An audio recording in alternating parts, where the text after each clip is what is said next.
Vous faites bien de vous joindre à nous dans ces nouveaux numéros de votre émission en débrief de ce mercredi 25 octobre 2023. Vous êtes à l'écoute de votre radio RTGA. Vous nous suivez ici à Kinshasa et en province, mais également dans les grandes, en dehors de nos frontières, allais-je dire. Merci de votre fidélité à la radio de l'avenir. Toujours pas des kits et matériels logistiques électoraux à 2 mois des élections générales en République démocratique du Congo. Est-ce que le spectre de doute sur la tenue des scrutins commence déjà à hanter les esprits? On en parle dans ce studio avec mes invités. Le débat est lancé à Maître Eric Bissello. Il est communicateur ou porte-parole de ACRN, une plateforme politique de l'opposition qui accompagne et soutient la candidature du docteur Denis Mukwege. Vous êtes le bienvenu en débrief, Maître Eric Bissello. Bonjour Christian, bonjour à tous les auditeurs de la RTGA, mon cher co-débatteur, bonjour. Et merci encore une fois pour l'invitation qui était un peu impromptue. Voilà, on est obligé de répondre à ce genre d'invitation parce que vous n'êtes pas n'importe quelle radio. Merci de nous avoir honorés. Alors vous êtes face à Joseph Mbenza. Lui, il est Joseph Mbenza et cadre communicateur de l'UDPS, parti présidentiel. Vous êtes le bienvenu en débrief. Merci monsieur le journaliste pour l'invitation. Toujours prêt à servir le pays, à défendre les institutions et à défendre l'UDPS. À l'occurrence, son secrétaire général Augustin Kabouya et tout le parti. Merci pour l'invitation et je suis content de me retrouver avec Maître Eric Bissello. Pour la énième fois. Pour la énième fois. Sur un débrief. Vous étiez là, je crois, la semaine dernière. À cause de sa dextérité, au sens élevé du débat. Donc je crois que nous passerons des très bons moments ensemble. Merci, merci d'avoir répondu tous deux à notre invitation. Vous avez suivi notre thématique du jour et si vous voulez participer à cette émission, écrivez-nous sur WhatsApp ou par SMS au 097 30 50 850. Je rappelle notre numéro 097 30 50 850. Ngos Masela est sur le manette. C'est lui qui assure bien évidemment la mise en onde de cette émission réalisée et coordonnée par Simon Kabamba. Jusqu'à 17h, on débriefe l'actualité. RTGA. Alors, avant de prendre notre thématique du jour, comme à l'accoutumée, Maître Eric Bissello, en guise de biscuit, on vous donne la parole. Bon, tout d'abord, c'est vrai que nous avons eu une belle manifestation le dimanche dernier où le prix Nobel de la paix a eu l'occasion de revenir pour certains de nos confrères, concitoyens congolais. Il s'est adressé à la jeunesse. Il s'est adressé à la jeunesse, mais au-delà de ça, il a eu une amorce de son programme dont la première certainement est réservée au 19 novembre. On a eu la joie d'avoir Didier Moumengi comme directeur de campagne du prix Nobel de la paix pour vous dire que Lissanga et Abana Mayele se constituent allègrement. Je salue Roger Poiti, qui est un homme de science, d'intelligence, qui est également un pasteur, qui est un homme de Dieu, donc qui nous accompagne dans ces regroupements. Je salue également mes amis et frères, notamment le président Totoro dans l'ACRC, qui fait partie de ce regroupement. Donc nous sommes tous derrière le prix Nobel de la paix, qui va au fur et à mesure répondre aux différentes invitations qui ont été lancées à la fois par les Congolais, mais également par certains députés nationaux et en profession dans la République démocratique du Congo et dans les jours à venir, vous allez le voir dans d'autres lieux et provinces pour pouvoir dialoguer avec les Congolais. Une dernière, je parle de la dernière sortie médiatique du docteur Denis Mukwege qui avait visiblement pour but de recadrer Félix Tshisekedi sur la notion sur l'introduction de la notion du genre en République démocratique du Congo. Je ne pense pas, parce que je pense que le président, moi je peux dire sénateur à vie, Félix Antoine Tshisekedi, avait pleinement conscience de ce que c'est que la notion du genre, puisqu'elle a eu déjà à le dire sur le perron des Nations Unies. Il avait conscience parce qu'il y a un ministère de genre et notamment de familles et d'enfants. Donc je ne pense pas que c'était une adresse au sénateur à vie Tshisekedi, mais c'était plutôt assez soi-disant communicateur, à ces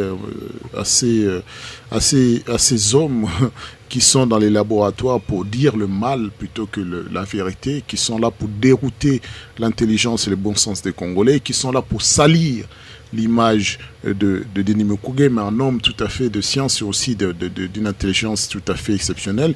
Il ne veut pas rentrer dans le débat. Il les explique que si vous n'avez pas compris, aujourd'hui, la notion moderne, la notion congolaise, la notion étatique, la notion du genre qui nous intéresse, nous, c'est la place de la femme dans notre société et c'est son rôle, puisque c'est son engagement véritable depuis plus de 41 ans. Donc, en cela, s'ils veulent continuer, c'est leur liberté. Mais nous avons déjà passé notre temps à expliquer à ces hommes et femmes que nous croisions dans des plateaux de télévision comme dans la radio. Mais nous avons aussi compris qu'à défaut d'avoir quelque chose à reprocher de concret au prix Nobel de la paix, professeur Denis Mukwege, ils se sont mis à fabriquer certaines médisances pour pouvoir nuire ou bien le décrédibiliser. Décrédibiliser, alors que on sait très bien que ce n'est pas un mot qui décrédibilise une personne, mais quand on regarde son parcours, quand on regarde ses réalisations, quand il y a des témoignages autour de lui à la hauteur de cet homme exceptionnel, et on peut pas le décrédibiliser par des propos tout à fait infamantes, c'est indigne d'une élection d'une aussi grande importance, alors que les Congolais ont faim. Les Congolais ont besoin de sécurité, les Congolais ont besoin de liberté de travail. C'est ça qui est prime. Merci Maître Eric Bissello. Je rappelle que vous êtes porte-parole de ACRN, une plateforme d'opposition, une plateforme politique, soutenant la candidature du docteur Denis Mukwege, Joseph Menza.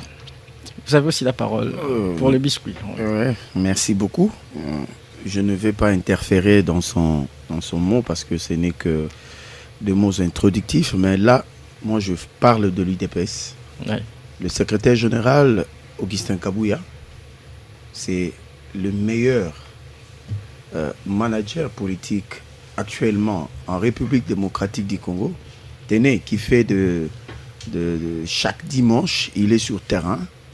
Il est en train de galvaniser les troupes pour les élections. Il a été à Mokengeli, il a été à Mombele, il a été à Mososo. Ce dimanche, il sera à Livoulou, parce que le collectif des présidents cellulaires de l'UDPS procédera à une grande manifestation ce dimanche au terrain Livoulou, où il y aura une adhésion massive. Nous appelons tout celui qui veut adhérer à l'UDPS, parce qu'il y a encore de place, bien qu'on soit des millions, le plus grand parti que la RDC n'a jamais connu, le parti le mieux implanté de la RDC. Donc nous appelons tout le monde à s'associer à nous ce dimanche au terrain Livoulou, je crois à Lemba, où le secrétaire général Augustin Kabuya rehaussera de sa présence. En deuxième lieu, l'honorable Socrates Mubengai félicite et encourage Madame Antoinette Samba pour le geste qu'il a posé pour la fédération Lukunga Kinshasa, pour le siège qu'il a voulu octroyer à l'UDPS. Et messieurs les journalistes, sans oublier un homme exceptionnel, politiquement consommable, c'est un politique, c'est monsieur Félix Tshisekedi Tshilombo, qui est notre candidat pour les élections de 2023, qui, nous croyons, au terme de ce qu'il a fait en 5 ans en République démocratique du Congo, il ne manquera pas de briguer un second mandat. En troisième lieu, là, je parle des enfants, des habitants de Mongafula, qui ne sont pas oubliés parce que l'honorable Socrates Mubengai est en train de mener des plaidoyers pour des problèmes spécifiques liés à la commune de Mongafula. Rassurez-vous, maintenant, vous avez quelqu'un qui porte votre voix à tous les niveaux de responsabilité dans ces pays pour trouver des problèmes de route, d'électricité, même de sécurité. Donc, là, je salue tous les enfants, tous les membres de l'ASEM, Association des Amis de Socrates Mubengai, qui accompagnent l'honorable dans cette tâche ardue, difficile, mais surmontable par sa dextérité, par sa capacité managériale. Là, nous saluons tous les Congolais et tous les combattants de l'IDPS, de la diaspora, et d'ici en République démocratique du Congo. Je vous remercie, monsieur le journaliste. Merci à Joseph Mbenza. On a vu à notre thématique du jour. Je l'ai dit ici, toujours pas de kits et matériels. Les électoraux, les matériels logistiques, à 2 mois des élections, est-ce que le spectre de doute sur la tenue des élections hante déjà les esprits? Et il faut signaler que la CENI a procédé déjà depuis, je crois bien, ce 25 octobre à la formation de son personnel navigant devant assurer la mobilité ou soit le déploiement de matériel des bateaux qui doivent assurer le déploiement de ce matériel dans le Congo profond. Et 28 bateaux auraient déjà été achetés par la CENI, mais également des canons rapides. Mais jusque-là, il n'y a pas encore de kits électoraux, notamment de machines à voter, des urnes. Maître Bicello, il faut rappeler ici qu'en 2018, le gouvernement avait doté la CENI de tous ces matériels. C'était le 30 octobre 2018. Aujourd'hui, nous sommes le 25. Et donc, nous pouvons également s'attendre à cette remise des kits au plus tard, avant le 20 décembre. Vous savez, les élections précédentes ont été organisées en toute urgence. On peut également l'espérer cette fois-ci. Malheureusement, c'est ce qui semble être inéluctable. Et nous nous inquiétons que les acteurs politiques de la République démocratique du Congo, notamment, ne tirent pas les conséquences des erreurs des uns et des autres, des erreurs du passé. C'est peut-être aussi ça la pierre d'achoppement de cette classe politique qui, bien que ayant constaté les erreurs de son prédécesseur, ayant constaté les défaillances, les critiques, on s'abstient de corriger, on se maintient dans le déni, on se maintient dans la cacophonie, et c'est ça qui est d'autant plus dommageable. C'est pour cela que quelque part, il faut se féliciter lorsqu'un candidat aujourd'hui est candidat de la société civile, qui est l'expression de la volonté populaire et non pas un outil de parti politique. Parce que quand on vient des partis politiques, on est quelque peu obligé de plaire un peu à tout cet ensemble, tout ce mosaïque j'appelle même pas des convictions, parce que les partis politiques aujourd'hui n'ont plus de convictions, mais des ambitions plus pécuniaires que pour la République. Et donc dans ce processus, j'ai pourtant assisté au début de la semaine que Denis Kadima avait lancé les caravanes motorisées pour sensibiliser la population à aller voter. Et je crois constater également qu'il y a à partir de demain ou 2 jours un appel pour venir déposer une liste des témoins. Donc le processus semble être respecté, mais à quoi ça servirait ce processus si le matériel n'était pas au rendez-vous? Est-ce que c'est le fait de Kadima, de la CENI ou bien du gouvernement? C'est aussi une forme de réalité, mais nous sentons également que la population est à bout. On ne peut pas gouverner de la sorte en mettant une forme d'incertitude sur des processus aussi importants, en mettant une forme de négligence sur l'avenir de la nation. Quand il y a à peine 1 jour ou 2 jours, on vient assister à un massacre des populations dans un village alors qu'ils étaient tranquilles, des enfants qui sont assassinés. Et c'est vrai que, est-ce que l'objectif ici, c'est de se poser de nouveau qu'est-ce qui est prioritaire entre la CENI, entre les élections et la sécurité? Il faut réfléchir un peu de manière un peu large, mais moi je suis quelque peu déconcerté de constater qu'on ne tire pas de leçons des difficultés connues par l'ancienne CENI, et qu'au lieu de travailler de manière à donner aux Congolais de l'espoir par rapport à l'avenir, ne serait-ce que même de l'espoir par rapport à ceux qui gouvernent la cité et que ils auraient peut-être compris des erreurs des acteurs précédents, mais non, nous perpétuons dans ces genres d'erreurs. C'est dommage, mais cela dit, nous sommes au sein de l'ACR, l'Alliance des Congolais pour la fondation de la nation, nous sommes engagés à respecter la Constitution, nous sommes engagés à respecter les autorités et à respecter les Congolais. Et donc, nous travaillons sans même faillir, sans hésiter, qu'il y aura bel et bien des élections. Dans tous les cas, s'il n'y a pas élection, puisque moi j'ai entendu à plusieurs reprises les communicateurs de l'Union sacrée nous dire que les moyens, c'est les chefs d'État qui le donnent.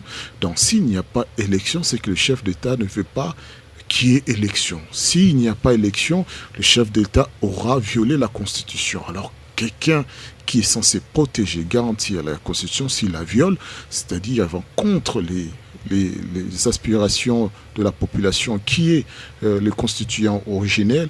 Et là, on va se poser des questions de l'avenir politique de M. Antoine Tshisekedi au regard de ses responsabilités à l'égard de la Constitution de la République. Et dans l'hypothèse où il n'y aurait pas élection, que feriez-vous ? Nous serions face à une réalité que nous aurions aimé éviter, mais étant donné que nous ne sommes pas dans les affaires, nous ne sommes pas dans la gestion de la cité, je crois qu'une chose évidente, celui qui a failli à tel point ne peut pas se représenter, cela va de soi. Donc il appartiendra peut-être dans ce cas-là aux autres forces qui concourent à ce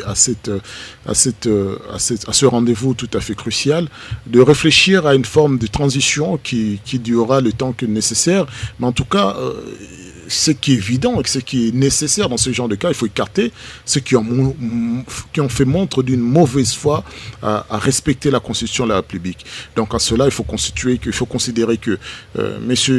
Tshilombo, avec l'ensemble de ses partenaires qui sont tantôt de l'équipe de campagne, tantôt du gouvernement, tantôt du corps et des institutions, qu'ils aillent se reposer. Peut-être ils sont trop fatigués à bouffer l'argent de la République sans pouvoir produire un travail nécessaire pour les Congolais. Donc il appartiendra à l'opposition et à chacun des Congolais de prendre ses responsabilités pour que nous soyons respectés dans nos droits et dans notre vivre ensemble. Et donc c'est ça qui peut-être il faudra réfléchir ensemble. Ça fait partie toujours des projections.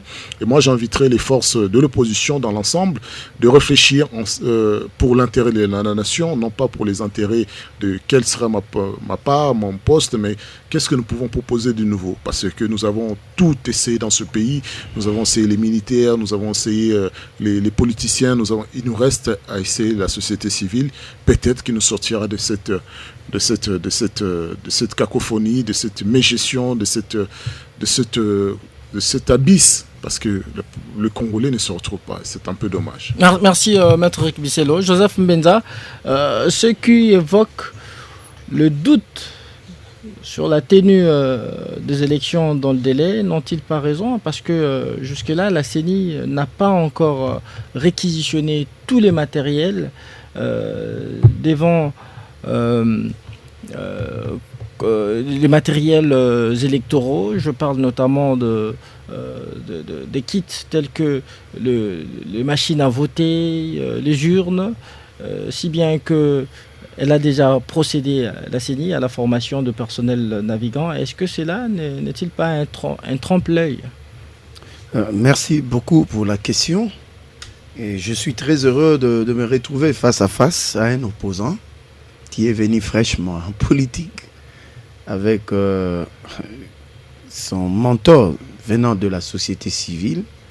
Je crois qu'ils vont apprendre c'est que c'est la politique en République démocratique du Congo, parce que tel qu'ils procèdent, tel qu'ils réfléchissent, tel qu'ils analysent, tous ces gens venant de l'autre côté, je me pose la question s'ils ont la maîtrise de la situation actuelle sur le plan électoral. Messieurs le journaliste, la question que vous venez d'évoquer, je crois que si tout le monde avait suivi, la CENI a commencé depuis un certain temps. Nous avons vu à l'information sur la chaîne nationale, la CENI réceptionner du matériel électoral. Et on l'a même entreposé, la CENI même a appelé les médias pour couvrir l'événement. Ça, c'est de 1. De 2, la CENI a fait appel à tous les regroupements politiques et partis politiques de venir déposer leur logo pour le listage au niveau de la CENI. Troisièmement, la CENI a procédé à la sensibilisation des électeurs parce que les électeurs sont des acteurs majeurs pour les élections pour que au finish, ils sachent ce qu'il faut faire et ce qu'il ne faut pas faire. Alors, une telle organisation, une telle institution qui procède de la sorte, je crois qu'il ne peut pas avoir de suspense. S'il y a suspense, c'est-à-dire que ça viendrait d'un camp qui veut mettre en doute les populations par des discours, je trouve un peu déplacés par rapport au contexte électoral. Monsieur le journaliste, la CENI, pour nous, l'UDPS, ici je parle UDPS, nous nous sommes préparés pour les élections parce que nous sommes partie prenante aux élections en tant que parti politique dirigé par le secrétaire général Augustin Kabouya. Nous nous mettons chaque jour, nous nous préparons chaque jour en ordre de bataille. Mais de l'autre côté, vous sentirez qu'au niveau de l'opposition, parce qu'il faut ici mettre en musique que ceux qui sont de l'opposition, ils sont au nombre de 23 et qu'il y a un seul candidat de la majorité qui s'appelle Félix Tshisekedi Tshilombo. Donc, s'il y a doute, c'est au niveau de ces trois prétendants, ceux qui veulent briguer la magistrature, 23 prétendants. 23 prétendants, même dans leurs rêves les plus fous. Alors, c'est à eux qui a ces discours qui puissent démotiver, désorienter l'opinion par rapport aux élections. L'institution habilitée à organiser les élections, c'est la CENI.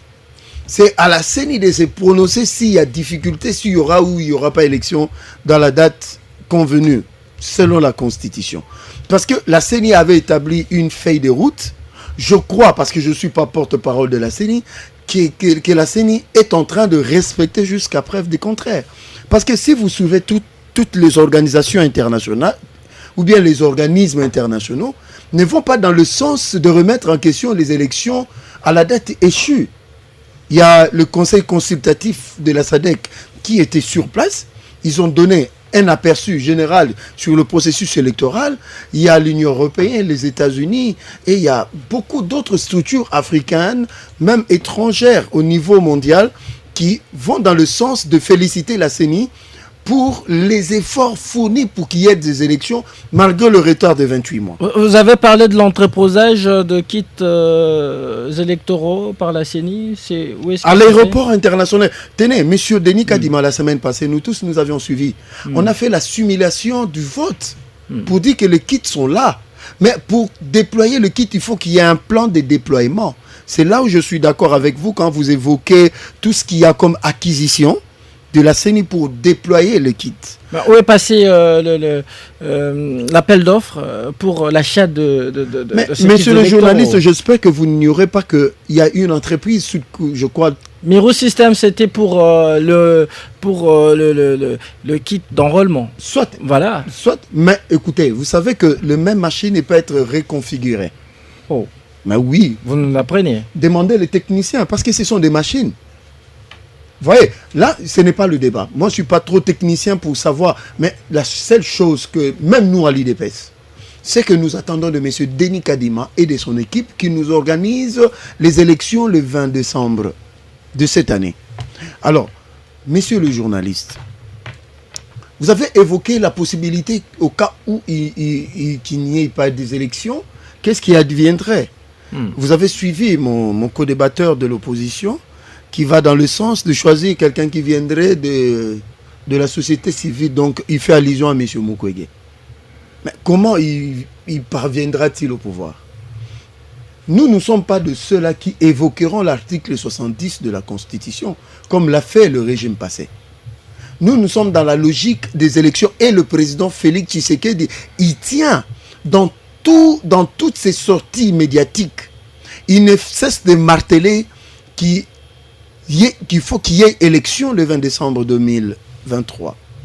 Nous sommes dans cette logique-là, nous l'IDPS et à l'occurrence l'Union Sacrée. Chez nous, l'option du retard ou bien du report des élections n'est pas encore sous la table. Mais nous sommes en politique au cas où il y avait cette éventualité. J'attends déjà qu'il faut mettre Félix hors d'état de nuire, il faut le mettre de côté. Mais par quel mécanisme mettre, je crois qu'il va répondre aux Congolais, si au cas où, comme eux ils le pensent, qu'il n'y ait pas élection le 20 décembre, qui disent aux Congolais le mécanisme juridique, légal, constitutionnel qui mettrait Félix hors jeu. Je crois que c'est scientifique. Nous sommes... Un peu ce que vous évoquez, c'est là. Alors comment analysez-vous cette guerre d'invalidation des candidatures entre challengers à la Cour constitutionnelle? Mais, monsieur le journaliste... Alors que nous voulons un processus inclusif. Mais c'est de la bonne guerre, nous sommes en politique. En politique, on ne se fait pas de cadeaux. Chacun montre ses stratégies, ses scénarios. Et ils ont montré le leur. Est-ce que vous avez entendu l'IDPS, par l'entremise de son secrétaire général, faire une déclaration allant dans le sens, nous l'IDPS, nous condamnons. Nous prenons ça avec sportivité parce que nous sommes respectueux des normes démocratiques. Ils sont allés en justice. Nous avons observé. Et là, vous parlez de déclarations faites à Lubumbashi contre une éventuelle invalidation des Katumbi? Non, moi je parle de UDPS. Ici, je ne suis pas... Vous faites juste allusion. Moi, je fais allusion oui. à des personnes qui sont allées porter devant le greffe électoral pour l'invalidation imaginaire de M. Félix Tshisekedi aux élections du 23 décembre. Moi, je parle de cela. Nous, l'IDPS, nous n'avons pondu aucune déclaration. L'Union sacrée n'a pondu aucune déclaration allant dans le sens de condamner ceux qui sont allés rester en justice pour l'invalidation de Félix Tshisekedi. Nous avons pris ça avec sportivité. Mais pourquoi imputer à l'IDPS et à l'Union sacrée d'autres démarches que d'autres Congolais sont en train de faire? Nous ne sommes pas dans cette logique-là. L'IDPS s'est concentré pour organiser les élections. Nous avons fini avec la formation des témoins. Regardez, messieurs le journaliste, quel est ce parti, quelle est cette formation ou bien regroupement politique qui est en train de former des témoins? Écoutez, en 2018, nous avions eu 84 000 bureaux de vote. Donc, ce qui revient à dire, il faut déployer des témoins dans tous les bureaux de vote. Nous, l'IDPS, nous sommes prêts par l'entremise du secrétaire général, et je salue ici le conseiller principal, Chakmé Chabani, qui est le président de la commission électorale permanente du parti, qui ont organisé une formation au sein de l'IDPS pour noter des formateurs de témoins. Alors, de l'autre côté, il n'y a que des déclarations, il n'y a que des organisations, mais il n'y a pas d'organisation sérieuse. Mais ce sont les mêmes qui sont dans une démarche de vouloir saper tout ce que la CENI fait comme effort pour eux. La CENI ne fait pas bien le travail, du début jusqu'à la fin. Il n'y a rien d'encourageant, il n'y a rien à soutenir, mais ils veulent aller aux mêmes élections. Donc, pour dire, monsieur le journaliste, nous sommes dans la logique. Ceux qui sont allés déposer leur requête pour l'invalidation de M. Félix par rapport au nom que porterait M. Félix Tshisekedi, étant donné qu'il y a déjà, c'est un président qui est déjà dans son premier mandat. Moi, je crois que ces gens-là ont imaginé un scénario qui n'aboutira pas. Je crois que nous observons. Nous sommes tout à fait d'accord que chaque Congolais puisse, dans la limite de ses droits, puisse démarcher d'une manière ou d'une autre pour aller déposer une requête X, Y personnes pour soit invalidées. Nous ne sommes pas là. On n'a fait aucune déclaration. Nous laissons à la justice, à la Cour constitutionnelle, la latitude de décider. Donc voilà. Merci Joseph Benza. Maître Rick Bissello, c'est vrai que la CENI s'obstine à organiser les élections dans le délai, si bien que il y a quelques retards constatés, notamment dans le déploiement de matériel en province, mais cette problématique d'invalidation des candidatures des candidats, est-ce que cela ne va pas encore brouiller ces processus qui, du reste, demeurent irréversibles? Écoutez, nous espérons que le processus est irréversible parce que c'est constitutionnel. Mais en outre, il faudrait d'abord relever certaines choses. Vous savez, la Constitution nous parle d'un processus normal. Un président est élu pour 5 ans et avant les 5 ans, nous avons les élections, nous choisissons soit de reconduire le président en cours, soit nous choisissons un nouveau président.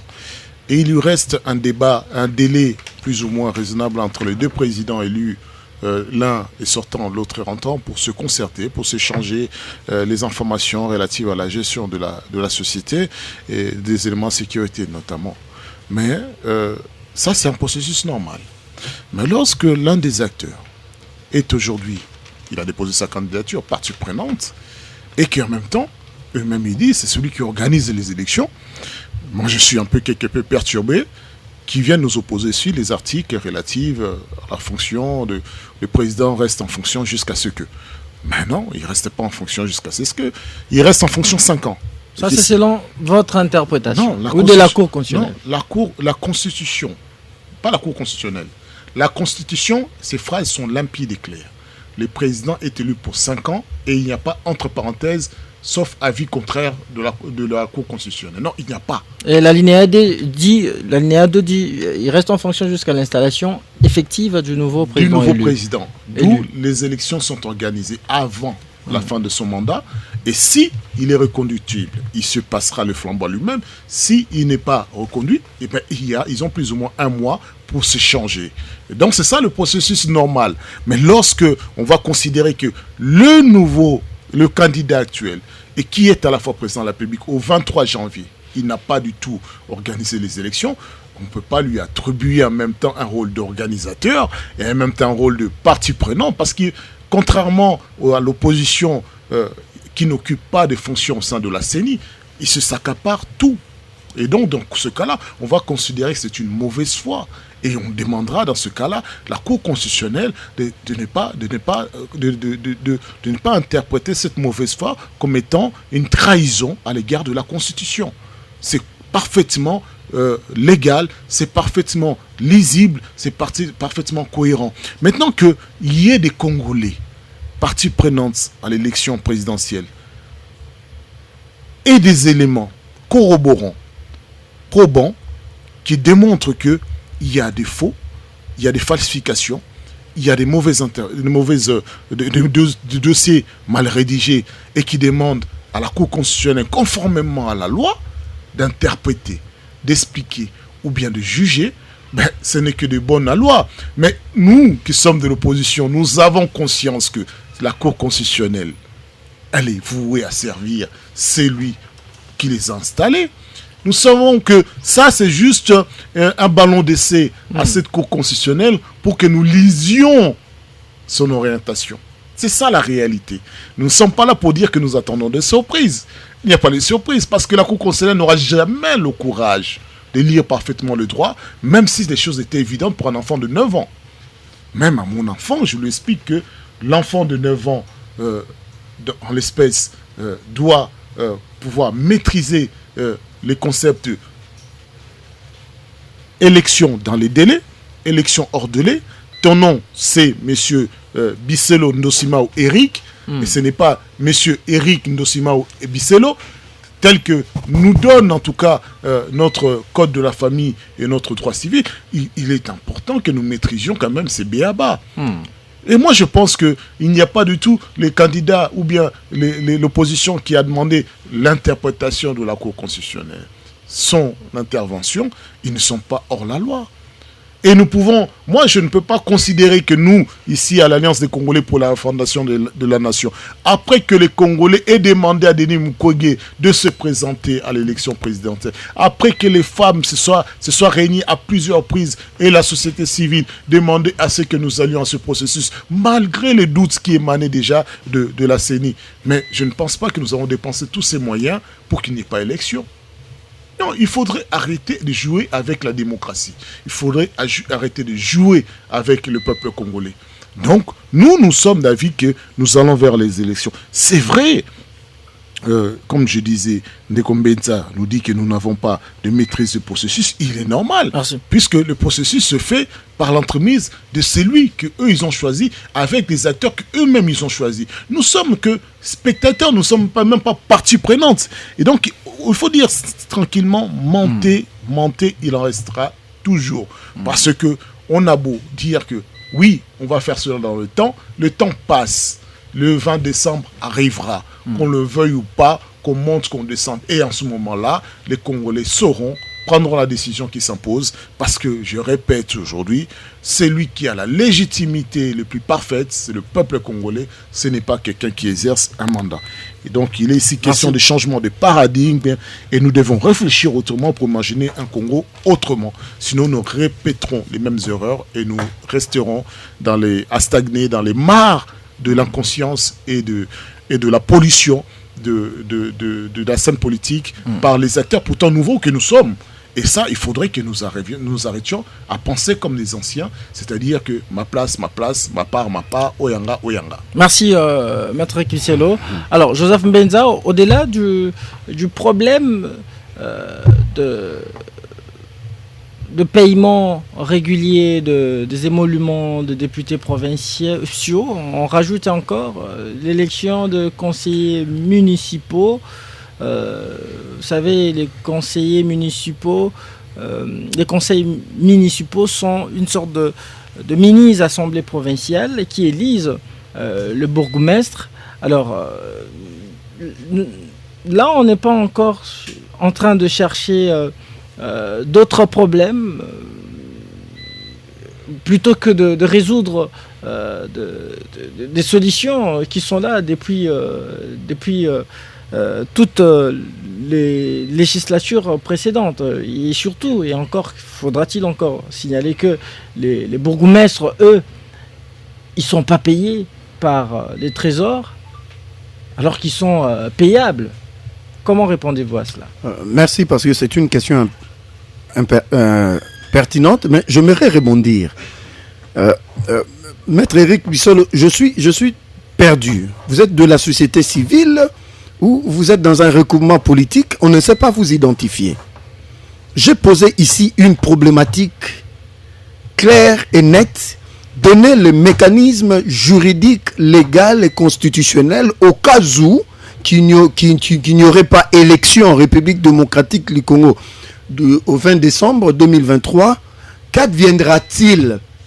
Comment est-ce que cet individu que vous connaissez, peut-être vous êtes dans la même logique que monsieur l'abbé, le monseigneur, le chapelain Cholet, qui prendrait le courage, qui serait courageux, dites aux Congolais le mécanisme, dites aux Congolais qu'est-ce qui est prévu dans la Constitution. Je ne vous ai pas reconnu, je ne vous ai pas senti. Moi, je suis resté dans ma soif. Dites aux Congolais, au cas où il n'y a pas élection, le 20 décembre 2023, qu'est-ce qui adviendrait en rapport avec la loi, la Constitution et les lois du pays. Vous êtes resté muet sur ce point. Vous connaissez vous-même. Vous avez échappé à la question. Mais ce que vous venez de dire, elle est fondamentale. La question. Pourquoi? Moi, je suis de ceux-là qui s'opposent pour les élections de conseils communaux. Parce qu'ils sont trop nombreux. Si vous prenez le nombre qu'il y a à Kinshasa, c'est déjà beaucoup. Rien que la commune de Ngaliema, si vous en avez 6, vous multipliez par 24 communes et vous multipliez par 26 provinces. Voyez vous-même le nombre de gens qui doivent entrer dans le circuit du budget de l'État pour soit payés, étant donné que pour les assemblées provinciales, les députés provinciaux, on a du mal, on a des difficultés. Moi, je suis de ceux-là, il faut prendre le courage pour lever l'option, pour dire nous ne sommes pas encore prêts. Pour prendre encore dans le circuit de paiement tous ces députés, pour tous ces conseils communaux. Et puis, pour quel apport? Parce que d'abord, les assemblées provinciales, qu'est-ce qu'ils ont apporté comme efficacité et rigueur dans la gestion de nos provinces? Pour vous répondre, moi je devinerais qu'il n'y a pas plus rentable que la politique. Vous savez, on a plus de 25 000 candidatures c'est là maintenant. Pour la législative nationale, pour 500 sièges là, à la législative nationale. Là maintenant, ça devient un problème de société qu'on doit essayer de résoudre maintenant, là, parce que ça devient très dangereux. Si la politique est le seul moyen par lequel, pour que tu te fasses de l'argent, je crois que c'est un problème. Moi, je suis de ceux-là qui pensent, même le Sénat, il faut trouver un autre mécanisme pour avoir des sénateurs sans passer par des députés provinciaux. Peut-être une élection au suffrage direct pour les sénateurs, suffrage direct pour les gouverneurs. Laisser cette histoire des assemblées provinciales, ça nous a amené que de problèmes, que de solutions. Alors, vous ajoutez encore, bien qu'il faut... Il y a une difficulté, il y a une contrainte. Il faut respecter la Constitution qui établit clairement qu'il doit y avoir des assemblées délibérantes, des assemblées au niveau des communes. Mais la réalité politique, sur le plan politique, sur le plan du budget, sur le plan de finances, démontre à suffisance qu'il faut passer outre que ces élections. Nous limiter le dégât peut-être pour cette fois-ci aux élections des députés provinciaux et à la législature qui viendrait après 2028, qu'on élague définitivement cette histoire des assemblées provinciales. Et la CENI, justement, tenant compte de difficultés qui pourraient, ou soit des contraintes qui pourraient advenir dans ces élections des conseils municipaux, elle a limité ce scrutin seulement dans si je ne m'abuse, je crois, dans les territoires ou le chef-lieu de province. Moi, je crois qu'il faut amener la logique. Il faut faire des choses de manière une fois pour toutes. Il faut annuler simplement, bien que c'est constitutionnel, mais il faut que la CENI puisse saisir les instances, les institutions, l'Assemblée provinciale, le Sénat, et que le président de la CENI, après avoir fait ça, lève l'option de saisir le président de la République tel que l'exige la loi, et qu'au niveau du Conseil de ministres, qu'on lève l'option, et qu'au niveau des institutions, qu'on puisse surseoir un peu les élections, pour les conseillers communaux. Il faut qu'on puisse surseoir cela, sinon ça nous créerait de problèmes dans l'avenir par rapport aux problèmes financiers pour soutenir tout cela, parce que nous savons que nos provinces ne produisent pas assez d'argent, parce que peut-être par faiblesse de mobilisation, peut-être par négligence, peut-être par incompétence. Moi, je pense à cela. Mais si vous voulez qu'on supprime les assemblées provinciales, et là, il faudra alors abroger la loi sur la libre administration des provinces, qui reconnaît les institutions provinciales, c'est ça que notamment l'Assemblée et l'exécutif. Oui, c'est pour cela que je parle de contraintes constitutionnelles. Parce que là, nous sommes butés à un cas de figure qu'il faut lever l'option. Parce que je parlais des problèmes de société maintenant. Ça ne marche pas, cette expérience. Il faut savoir que c'est là est le fruit de 2006 à Sand City. Mais les contingences politiques, les paramètres politiques, la mutation politique fait en sorte que si nous sommes rationnels, lucides, pour voir que cette expérience ne marchera pas en République démocratique du Congo. Pour l'instant, peut-être dans les 10 ans qui viendraient, peut-être on pourra songer. Moi, je crois que c'était trop vite en besoin pour voir ça, parce que cette expérience nous amènera des problèmes. Merci. Maître Eric, vous n'avez peut-être pas répondu à cette question que j'avais posée aussi à votre co-débatteur concernant les écueils ou les bâtons que certains candidats mettent dans les roues des autres challengers à la course, à cette course à la présidentielle ou soit à la magistrature suprême. Les écueils, les bâtons, c'est-à-dire mettre les bâtons dans les roues, voilà, de certains candidats. Ouais, mais c'est-à-dire quoi, les empêcher de se prononcer. Rien n'est fait. En cherchant à obtenir l'invalidation d'un ou d'un autre candidat. Tant que c'est en conformité avec la loi, moi je ne peux pas rien dire le contraire. Il ne s'agit pas ici de faire ami-ami, non, il s'agit ici de respecter la Constitution et de respecter les lois de la République. Tenez, j'avais donné la réponse tout à l'heure, mais mon cher Mbenza, c'est vrai que lui, c'est un politologue, pas un juriste, ne l'a pas tout de suite compris, mais je vais quand même essayer de me répéter. Vous savez, à la fin de cette année, il y a non seulement le mandat de président de la République qui arrive à terme, mais également des députés. Députés nationaux. Et cela va de soi qu'après, plus tard, ça va être pas mal des acteurs politiques. Mais également des sénateurs, donc députés, Assemblée nationale et sénateurs. Si vous regardez la Constitution dit qu'ils sont élus pour 5 ans, rééligibles, comme le président de la République. C'est maintenant, vous imaginez autre chose. Vous imaginez que la Constitution vous dit 5 ans si vous organisez les élections, mais que vous pouvez rester ad aeternam si vous n'organisez pas les élections. Alors que si vous n'organisez pas les élections, vous êtes en dehors du clou, c'est-à-dire en dehors de la Constitution. Et alors, c'est là que intervient de manière tout à fait pertinente, c'est l'article 64 dans son alinéa premier, dans la seconde partie, qui dit tout ce qui exerce le pouvoir en dehors de la Constitution, tombe sous la colère du peuple congolais qui se donnera le droit de les chasser. Donc comprenez bien cela, que vous avez certainement été habitué à des accords politiques avec la Kabylie. Kabila, vous entendez avec lui pour violer de manière volontaire la Constitution de la République, mais en principe, les accords politiques en dehors de la Constitution n'ont pas de raison d'être. Il n'y a pas de glissement. Il n'y a pas, s'il n'y avait pas élection, le seul moyen ou le seul moment où on dit les conditions exceptionnelles, notamment lors des guerres. Lorsque nous sommes en état de guerre, il y a suspension, il y a ainsi de suite, et ainsi de suite. Mais l'autre particularité où on dit éventuellement, l'autre éventualité où on imagine que le président n'est pas en capacité de concourir et d'arriver à l'échéance, c'est notamment en cas de vacances ou de maladie, ainsi de suite. Là, le président du Sénat prend le relais. Mais là, nous sommes dans un processus où, volontairement, ceux qui dirigent les pays ne respectent pas la Constitution. Donc, vous n'allez pas nous dire qu'on va chercher un mécanisme autre que l'article 63 qui vous dit vous exercez le pouvoir en violation de la Constitution. Donc, mon cher ami, ça me paraissait assez limpide, mais ça ne me dérange pas de revenir là-dessus. S'agissant ici de l'exercice de pouvoir, par exemple, de certaines... C'est vrai que vous avez mis les doigts comme il fallait. Je vais par exemple vous dire, en 2019, le litre d'essence nous coûtait 2500 francs.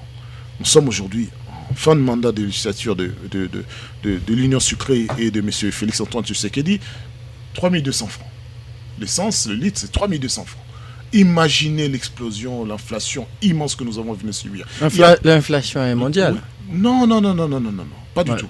Non, pas du tout. Alors il faudra aller suivre l'économie américaine, même l'Union européenne qui pensait ne pas être la France qui pensait ne pas être au rendez-vous de la croissance est au rendez-vous de la croissance.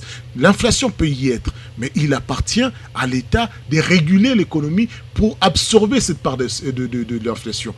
Mais il ne faut pas dire que l'inflation est mondiale comme si on disait ça doit peser sur la population, ça doit peser sur les ménages. Non, c'est totalement faux. Si on n'arrive pas à trouver des mécanismes pour que l'inflation ne pèse pas sur les ménages, c'est qu'on n'a pas de politique. On n'a pas de politique aussi simple que ça. Donc, arriver à une réalité concrète, aujourd'hui les Congolais savent que seule la politique paye. C'est la politique qui vous donne un emploi décent, c'est la politique qui fasse qu'on vous respecte, c'est la politique qui fasse que la police ne vous demande pas 1000 francs dans la rue et vous salue, il vous considère finalement comme étant un citoyen. Donc c'est cette politique-là de copinage, c'est cette politique un peu, ça paraît un peu cynique et mafieux, alors que la politique devrait être là pour servir de levier pour que les autres composantes de la société, pour que les autres activités soient relevées, que les Congolais vivent dignement, qu'ils soient receveurs, qu'ils soient chauffeurs de taxi, qu'ils soient chauffeurs de moto, qu'ils soient vendeurs de pizza, qu'ils soient maçons, qu'ils soient serruriers. Donc, c'est-à-dire que l'absence même épatante de la politique par ceux qui sont au pouvoir nous amène indubitablement vers un chaos non seulement sécuritaire, mais un chaos économique. Merci. Ils veulent que nous mourions littéralement de faim pour qu'eux se sentent à l'aise, pour qu'ils disent finalement, il y a une autre manière de rester au pouvoir, c'est de décimer de manière insidieuse la population en les laissant mourir de faim. Et ça, malheureusement, qu'est-ce que nous donne notre perspective? Nous sommes par exemple, permettez-moi de dire là-dessus, je suis aussi politologue, et Benza, nous sommes en train de réfléchir également sur l'aspect, sur la nécessité même, je dirais, d'éliminer certaines mandats ou bien de fusionner certaines postes politiques, notamment les postes au-delà des ministères.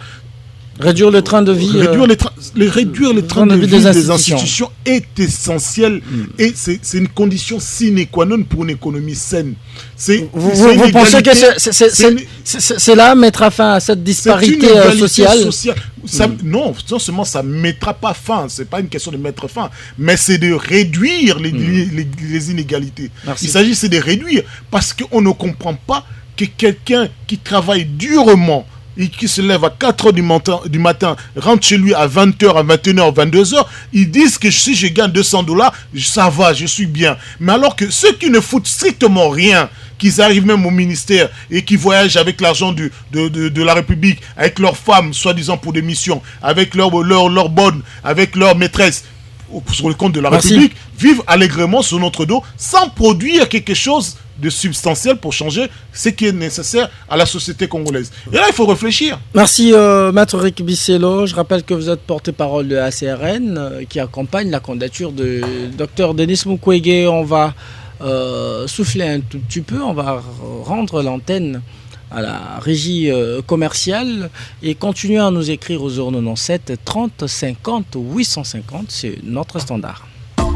Jusqu'à 17h, on débriefe l'actualité. RTGA. De retour dans notre studio bleu de RTGA FM, vous êtes nombreux à nous suivre en ce moment. Nous recevons même des messages qui nous parviennent de province. Merci de votre fidélité en débrief. Je suis avec Maître Eric Bissello qui est communicateur de ACRN, Alliance des Congolais pour la refondation de la nation. Je l'ai dit ici, je l'ai dit incessamment, c'est une plateforme qui soutient et accompagne la candidature du docteur Denis Mukwege à la présidentielle de 20 décembre prochain. Il est candidat indépendant, bien entendu.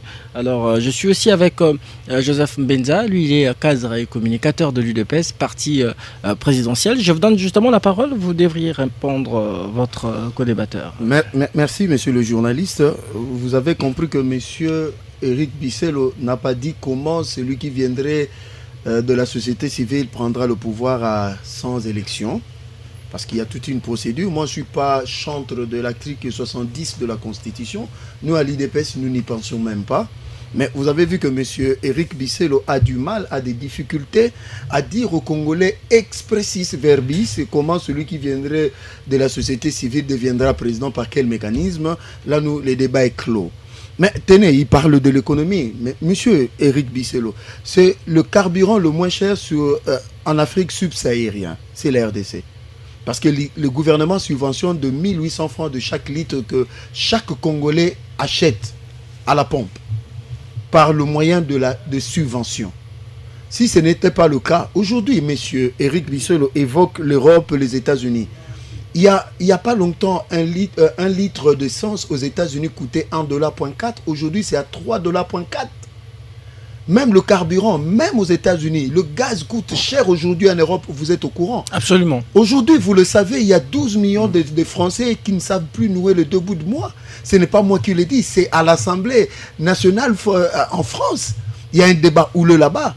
Aujourd'hui, même au niveau de New York, des États-Unis, de Los Angeles, des États que vous connaissez, il y a des sans-abri, il y a des problèmes structurels liés partout dans le monde. Donc, ce qui revient à dire, le problème du Congo, ce n'est pas Félix qui a pris les difficultés et il le met comme ça et il utilise ça comme moyen pour tuer les Congolais. Ça, c'est un discours de opposant et ce n'est pas un bon discours. Monsieur le journaliste, parlons-en. Mais, monsieur Eric Bissello, le président de la République en 6 mois, si vous allez aujourd'hui, là où je vous parle, à Sekebanza, ceux qui sont à Sekebanza ne diront pas ce que vous êtes en train de dire. Tenez, monsieur le journaliste. Monsieur Félix Tshisekedi avec son gouvernement dans le programme de 145 territoires. Nous avons construit 11 écoles. Ça n'a jamais existé. Un bâtiment administratif, ça n'a jamais existé. Après le découpage territorial. Avec le financement de la Banque mondiale? Non, c'est faux. Avec le financement du gouvernement congolais, le budget c'est 1,6 milliard, 760 millions de dollars décaissés comme premier raconte. C'est le financement du gouvernement. Le PNUD n'est qu'un acteur intervenant que le gouvernement a sollicité pour son expertise. Le PNUD ne finance pas le programme de développement de 145 territoires. Première phase, vous allez aujourd'hui à Sekebanza, c'est comme je le dis. Vous allez aujourd'hui à la Chopo, à la province de la Chopo. Vous avez l'école Bambikila. Vous avez en territoire de Lubundu des écoles qui sont construites à Batiengo, dans des milieux reculés. Ça, c'est l'œuvre de Félix Tshisekedi. Kinshasa ne fait pas partie de ce 145. On parle de 140. Kinshasa a un autre statut. C'est pas un territoire. On parle d'une école de 6 classes dans un vaste territoire. Mais monsieur, j'ai cité ici j'ai cité le territoire de Sekebanza. Monsieur le journaliste, c'est 11 écoles. S'il vous plaît. Si vous allez à Bambu Mbila, si vous allez à Bachamelenga, secteur de Bakumbo Ndombe, il y a des écoles qui sont construites dans des milieux reculés. Il y avait même des écoles en bisée. Je parle. Vous chutez. Vous n'avez pas épuisé toute cette matière abondante que vous avez prévue. C'est pour dire Ceux qui disent que Félix n'a rien fait, je crois qu'ils sont de mauvaise foi. Merci. Sur le plan économique, moi je veux que avec monsieur Éric Bissolo, que nous puissions discuter des politiques publiques, que nous puissions partir des secteurs pour voir ce qui a été fait, ce qui n'a pas été fait. Là, je vais le rencontrer. Moi, je cherche des débats comme ça. Chiffres à l'appui. Preuve à l'appui, c'est que Félix a fait. Monsieur le journaliste, depuis 1962, c'est le seul président qui vient et qui réhabilite, qui construit des universités. Je peux citer UPN Unikin, Akananga, Ambujimai. Je peux citer INBTP, ISP Kisangani. Je peux citer l'université de Bunia. C'est le seul président qui vient après les indépendances, qui vous construit des aéroports et des aérogares. Allez à Boende. Merci Joseph Mbeza, merci. Merci. Nous devrons lire le message des auditeurs qui ne cessent de nous envoyer leurs préoccupations. Bon après-midi RTGA. Pouvez-vous me passer le numéro de monsieur du docteur Denis Mukwege si possible, monsieur Christian au Congo central. Maître Rican, on demande votre candidat. Volontiers. 099 10 53 123. 099 10 53 123. Pour une dernière fois 099 10 53 123, c'est mon numéro et vous pouvez m'écrire et m'envoyer des messages. Et je suis également acteur politique dans Tchangou, donc nous serons présents lors de ces législatives. Voilà. Autre message. Nous ne sommes pas encore en campagne électorale. Non, mais parce que la vie ne va pas. Parce que c'est dommage que je n'ai pas le temps pour Torka, mon cher. Vous allez peut-être lui répondre dans votre conclusion. Un grand dossier. Bonsoir RTGA, demande à votre invité de l'UDPS comment son candidat président a postulé avec deux noms différents. En 2018, c'était Tshisekedi Tshilombo Félix et en 2023, Tshisekedi Tshilombo Félix Antoine. Comment vous lui répondez ? Il est de notoriété publique parce que c'est un président qui a déjà fait un mandat. Il est de notoriété publique, ça ne pose pas de problème. Je réponds, monsieur Macron s'appelle monsieur Jean-Michel Macron, Emmanuel Macron. Mais il signe monsieur Emmanuel Macron, ça ne pose pas de problème. Autre message, c'est pas notre débat du jour. J'étais préparé pour ça. Bonsoir Christian Moses. UDPS n'a pas la volonté d'organiser les élections. Je vous assure, les Kambenza sont déjà essoufflés. Nous sommes derrière Kadima et UDPS, nous les accompagnons jusqu'à la fin de leur aventure. Leur bilan est chaotique. Nous attendons le président pendant sa campagne, voulait-il dire, malgré qu'on n'aura pas les élections, qu'il nous dise ce qu'il a fait pendant. Il y a beaucoup de prophètes de malheur. Pardon, excuse-moi, mais j'ai donné message mon numéro. De Ed Bambé l'a depuis quand, Lucas. Ouais, j'ai donné mon numéro, mais ça sert à rien de m'appeler maintenant. Vous pouvez arrêter de m'appeler, s'il vous plaît. Je répondrai ou bien écrivez-moi sur WhatsApp parce que en peu de temps, j'ai au moins 10 messages là, 10 appels, s'il vous plaît. Attendez, monsieur Bisselo, à la fin de l'émission. Bonjour ma radio, c'est Jusce Philibert à Ngaba, à l'Union Sacrée, les gouverneurs du Kasaï central déclarent aux autres candidats présidents d'aller dans d'autres provinces car les Kasaï appartiennent à Fati. Qu'arrivera-t-il si d'autres gouverneurs déclaraient ainsi former le personnel navigant à cette période maintenant? Vous y croyez vraiment à la tenue des élections? Autre message. Bonjour Moses, merci pour les castings. Le gouvernement congolais, ils sont responsables de tout car ils n'ont pas de bilan à présenter devant le peuple. C'est Patient Kalambay depuis Rond-Point-Gala. Salut en débrief, c'est Jojo à Plaza. Pour ce qui concerne la question du genre, c'est vraiment regrettable. Sur les régimes en place et contre l'homosexualité, ils ont la majorité au Parlement. Pourquoi ils ne répriment pas cet acte immoral? En Tanzanie, c'est 30 ans de prison. En Zambie et Nigeria, c'est 14 ans de prison. Le régime fait semblant d'être contre. Or, ce sont eux qui sont des dons. Mais ils cherchent à diaboliser les autres. Que le chef de l'État prenne une ordonnance réprimant l'homosexualité. Soyons sérieux. La RDC, c'est un grand pays. Autre message. Courtez vos messages, s'il vous plaît. Quel message? C'est intelligent. Bonjour, ma radio. Si la CENI n'organise pas les élections d'une manière ou d'une autre pour divers problèmes, la cause n'incombe pas au président de la République car celui-ci n'organise pas les élections et ne finance non plus le processus électoral pour que la cause lui revienne. S'il n'y a pas élection, le président de la République reste en fonction, conformément à l'article 70, alinéa 2 de la Constitution. C'est Nathan Seki. Bonjour ma radio, courage à Moukébaï, UDPS a échoué en tout et pour tout, donc le moment était médiocre. Message compliqué. On lit les messages. Bon, monsieur le journaliste, pour les gens de la majorité, tout ce que la CENI fait est parfait.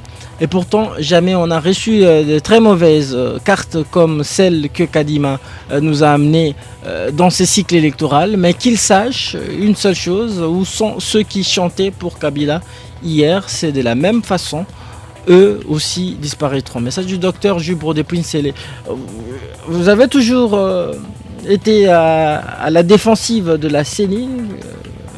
Et jamais il y a eu une critique négative sur ce processus électoral. Moi, je n'ai jamais été d'accord par la qualité de carte. Bien que moi, j'ai une bonne carte. Depuis que je l'ai obtenue, ça n'a jamais été défectueuse.